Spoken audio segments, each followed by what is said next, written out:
Hello everyone and welcome back to another Wizard101 video. Now today you may have noticed the title. You're like, ranking the Wizard101 schools? No, you've done that a lot. Well, yes, but I usually have a caveat to them. You know, I have a ranking them by brain power, I've had ranking them by soloing, but in the lifespan of my channel, only 2 times have I ranked them just by how I feel about them. Once in 2020, I believe it was October of 2020, and once again in 2021, almost a full year ago now, so it was around February of 2021. And in those 2 videos, I ranked them by how I felt about them, how I felt they deserved to be ranked, and just my opinions on each school. Now, I thought that it would be interesting if I did that again because opinions change, and I really wanted to show just how subjective ranking of schools can be in Wizard101. A lot of people say, you know, this is the best school, this is the best school, but realistically, there's no right answer, and realistically, it's all up to opinion. Every school is valid in Wizard101 and is a completely valid option to go through Wizard101. So to start this video off, I want to give you the rankings on my last 2 videos because I think they are incredibly funny and you will actually be quite shocked by them. Alright, so I'll be completely honest, I tried to put it up on screen and then I accidentally deleted my camera and then resized it and I can't get it back to the size it was before, which is just incredibly problematic. So you're going to have to ignore that and I'm not going to be able to put it on the screen because I'm dumb. But my first ranking in 2020 went a little bit like this. It went from worst to best: ice, life, balance, death, myth, fire, storm. Now you may be saying, whoa Noah, what the heck is that? And that's a really good question because I have no idea. I don't know what 2020 me was thinking, but he had some opinions and they were not good opinions. First off, you may notice storm is like at the top of the list, which is just weird. I don't really know why I had Storm at the top of the list. I don't think I even really liked Storm back then. I mean, I didn't hate it. This was probably when I was actually questing on my Storm, and I had it ranked pretty highly. I obviously had Fire pretty high because, you know, I am a Fire main. I had Myth up there, which was really strange. I had Death up there, and that because this was before I played Death. Balance, Life, Ice, all pretty low. And it's just like,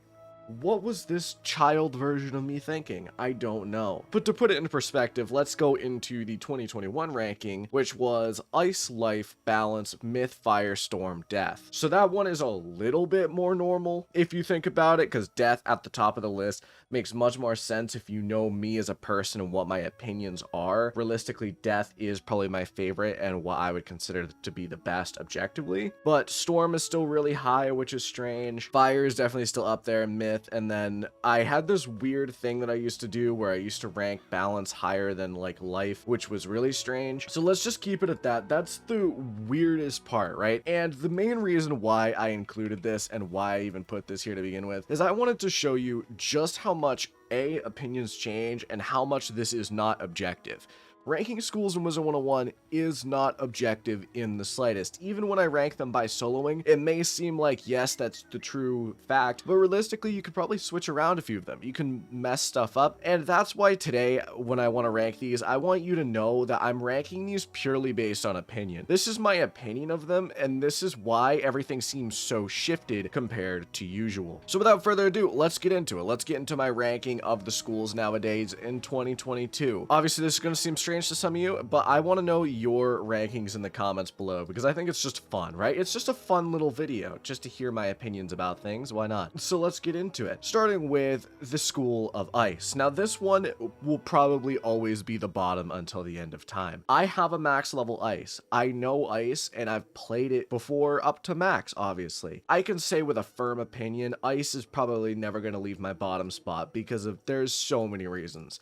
First off, the fact that they don't get a blade until level 38, and throughout all of Arc 1, they feel pathetically weak. Arc 2, this isn't changed, actually, fun fact, and it isn't until you get to around level 100 to 130 that you start feeling a little bit more strong. My Ice had around 100 damage before level 130, and after 130, you know, I can get up to 130 to 140 damage if I wanted to. But the point is that Ice is severely underpowered in Arc 1 and Arc 2, like to the point of how underpowered it is being ridiculous. On my my gear audit video the other day, I said that ice should be boosted in Arc 1, and I definitely think that that is true, like, objectively. And for that reason, ice is probably not going to leave the bottom spot. Next up, and this is going to be a plot twist, a little bit of a swing, is the fact that Storm is next on my list. Now, this is where it really shows that this is a biased list, and I'm making this with bias in mind. I know that that sounds strange, but I'm specifically making this more biased than usual. Storm, in my opinion, is just straight up boring. I say ice is bad, and it's definitely not good for questing in this game, but Storm is just boring. The only reason why Storm is above ice is because they can kill things really fast, but like,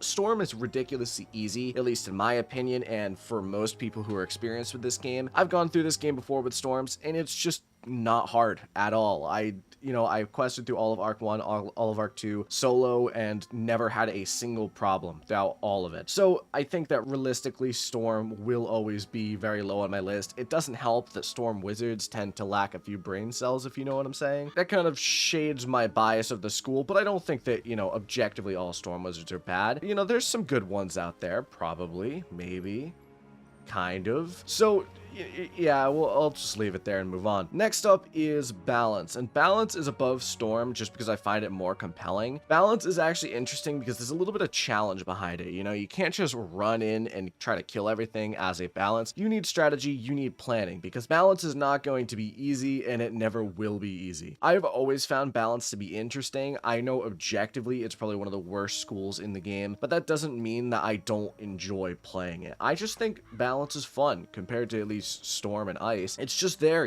my Let's Play series was on a Balance, and I never regretted that, and I still don't regret that. I think that Balance was the right choice, and it was just fun, so I appreciate it. Also, I like Arthur here. He's kind of a, dapper gentleman who is forced to stand constantly, which is tragic. Next up is Life, and now I know it seems like I'm just going in a straight line, but I will say I'm not just going, okay, this is this, this is this. I'm actually going it by the order of what I find to be the most compelling, and Life is definitely just a step up from Balance. Life is interesting in the fact that it has a lot of damage and, a massive amount of healing for what it is. I've gone over that before, like Arc 2, Arc 3, they have some of the highest damage out of any schools, which is just kind of weird, but I do appreciate it. It's an interesting school where you can hit, you can heal, you can support. Realistically, you can do a lot of things, and in my opinion, it just makes life really fun. It helps that, Melinda woos the professor, praise woo. I do appreciate this school. It's one of my favorites, and I know that a lot of people don't like it as much. Now, this is actually where we're going to go out of order real quick, and we're going to go over to the Fire School. Now, this one for me always will hold a special place in my heart. My first wizard was Fire, and obviously my technical main is Fire. The wizard you see in all my videos is a Fire wizard, obviously, and nothing will change the love I have for this school, but that doesn't mean it's my favorite school anymore. I still love it, but it's been kind of replaced by two different schools that I absolutely adore nowadays. This school is just good because, it's chill, it's a little bit more difficult than Storm, where it doesn't feel like you're just one-shotting everyone as a massive kind of damage machine type of thing, but it's still compelling and interesting enough where you're actually in the hitter role, and especially late game, it's just fun. I do enjoy this school, and it will probably always be one of my favorite schools in this game. Next up is going to be Myth. Now, this one should kind of be obvious that I like it, considering I'm now on my Myth, and I've been on my Myth more frequently. This school is just genuinely fun for a lot of reasons. I think the main reasons for me is the fact, one, it's extremely unpopular. In fact, I think it's one of the least picked schools in this entire game, which is just a really cool, it's like, I'm unique, I'm quirky, I'm like that, and being that unique wizard is pretty cool. On top of that, it is the main hitter of the spirit schools, which is pretty cool as well. I know my damage is like 141 right now. I can get up to 147. Realistically, if I had a better pet and potentially some better gear, I could get this up into the high 150 range, potentially 160, which is just really cool. I think Myth is very much an underrated school, and it's become kind of one of my favorites because I have really enjoyed playing it. I'm up to 148 right now. I'm going to reach 150 really soon, and it was just fun playing, you know? It's good to have a school that can do multiple things. I can hit, I can kind of support a little bit, and especially after playing my favorite school for so long, it's a nice change of pace, you know? And it definitely holds that second favorite spot for me now. The final school in this list should come as no surprise. Death is my favorite, and it has been for a very long time. It is objectively probably the best school in this game, at least within the top 2 best schools in this game, and I don't see that changing anytime soon. With the introduction of Ship of Fools, it just made this school even more broken, and Death is just really up there in terms of what it is, and it will always be probably my favorite school. As I said, it was a very nice change of pace going from Death, which was a more support-oriented school, to Myth, which is a more damage-oriented school, but still, Death is my favorite, and I could, you know, you could say, oh, Noah, you're just like an emo e-boy. I don't know, I guess you could call me that. You know, I wear black all the time, that's got the long hair. You'd expect me to, you know, like the more darker and dreary things, and that may be true, but that's not why I like Death. I think Death is just objectively fun. Having that lifesteal ability just makes it a lot more interesting, and it puts it up there for my favorite school. Now that's a wrap up. That's my rankings. Now I want to say something. I made this video with a purpose. I made this video specifically with the express purpose of being as biased as possible. I definitely wanted to make that show, and I hope I did show that, because I wanted to make this video with the purpose of saying these ranking school videos are complete BS. If you see anyone do them, it doesn't mean anything. Obviously, it means that that's their favorites and that's what they like, but objectively ranking schools doesn't mean anything. I don't know what I was thinking in those first 2 videos I watched, and the first one has like 4,500 views or something like that, and then the second one has 6,000 views. That means 10,000 people watched those opinions that are complete BS, and I'm sure this video will get like somewhere in that range of views in the future as well. Realistically, it means nothing. It's just an opinion, and that's why I want to know, what are your opinions? What do you think in the comments below, and what do you think about this? I just think that this was just something that I wanted to be made and kind of felt like I needed to make, especially since I saw that I made those 2 videos and how popular those 2 videos have gotten, because they are realistically now, as I've said, complete BS. So what's your opinion in the comments? Let me know. I'm always delighted to hear your opinions, but that's it for today. Thank you all for watching. I will see you in the next video. Adios.